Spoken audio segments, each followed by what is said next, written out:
এই এই এই অর্গানাইজেশনটা কোথায় ফিট করে, এই ভিজিলেন্স অ্যান্ড অবজারভেশন টিমটা কোথায় ফিট ইন করে। আমাদের বিচারিক দায়িত্ব পালন করে এবং আইন শৃঙ্খলাটাকে আপনার আইনিভাবে প্রয়োগের কাজটা পালন করে সরাসরিভাবে তিনটা টিম। এক, electoral inquiry and adjudication team.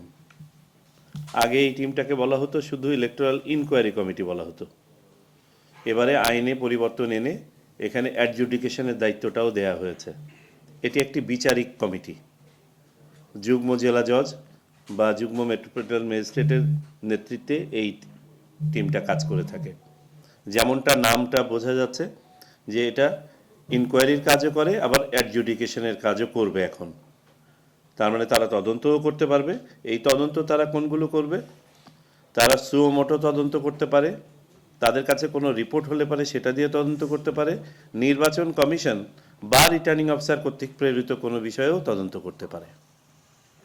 তাদের তদন্তের ক্ষেত্রটা মোটামুটি ওপেন,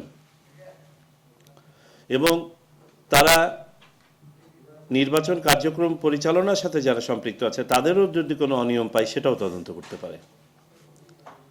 সো এটা হচ্ছে এই কমিটিটা। আর অ্যাডজুডিকেশনের এটা হচ্ছে যে মাঠ পর্যায়ে যেমনটা অনেকটা মোবাইল কোর্টের মতো, তারা ওই অ্যাডজুডিকেশনের কাজটা করতে পারে। তাৎক্ষণিকভাবে কোনো একটা রায় দিয়ে আপনার কোনো একটা বিচার করে, সামারি একটা বিচার করে রায় ঘোষণা করতে পারে। তাহলে 1 নম্বর কমিটিটা গেল। আবারও রিপিট করি, electoral inquiry and adjudication team, যেটা একটা বিচারিক টিম। 2 নম্বর টিমটা, এটাও একটা বিচারিক টিম, সেটাকে আমরা বলছি জুডিশিয়াল ম্যাজিস্ট্রেটস। জুডিশিয়াল ম্যাজিস্ট্রেটরা এখনও ডিপ্লয় হন নাই, ওনারা ডিপ্লয় হবেন শেষ ফেজে, চূড়ান্ত ফেজে তারা ডিপ্লয় হবেন। জুডিশিয়াল ম্যাজিস্ট্রেটের কাজটা অনেকটা নির্বাহী ম্যাজিস্ট্রেটের মতোই, তারাও মাঠ পর্যায়ে যাবেন এবং কাইন্ড অফ মোবাইল কোর্ট পরিচালনা করবেন। 3 নম্বর কমিটিটা, যেটা ইতোমধ্যে মাঠে কাজ করছে, সেটা হচ্ছে এক্সিকিউটিভ ম্যাজিস্ট্রেট বা নির্বাহী ম্যাজিস্ট্রেট। নির্বাহী ম্যাজিস্ট্রেটরা ইতোমধ্যে মাঠে ডিপ্লয়েড হয়েছেন। প্রত্যেক থানায় বা উপজেলায় 2 জন করে নির্বাহী ম্যাজিস্ট্রেট কাজ করছেন এই মুহূর্তে। এই সংখ্যাটা নির্বাচনকে যখন ঘনিয়ে আসবে তখন আরও বেড়ে যাবে। আনুমানিক প্রত্যেকটা সংসদীয় আসনে পরে প্লাস মাইনাস 10 জন করে নির্বাহী ম্যাজিস্ট্রেট কাজ করবেন তখন। এখন যে 2 জন করে বলা হয়েছে, এটা 2 জনের মধ্যে লিমিটেড না। যদি কোনো ইলেক্টোরেটের বা কোনো এলাকার যদি ক্ষমতা থাকে, বাট ন্যূনতম 2 জন করে একটা গাইডলাইন দেওয়া হয়েছে।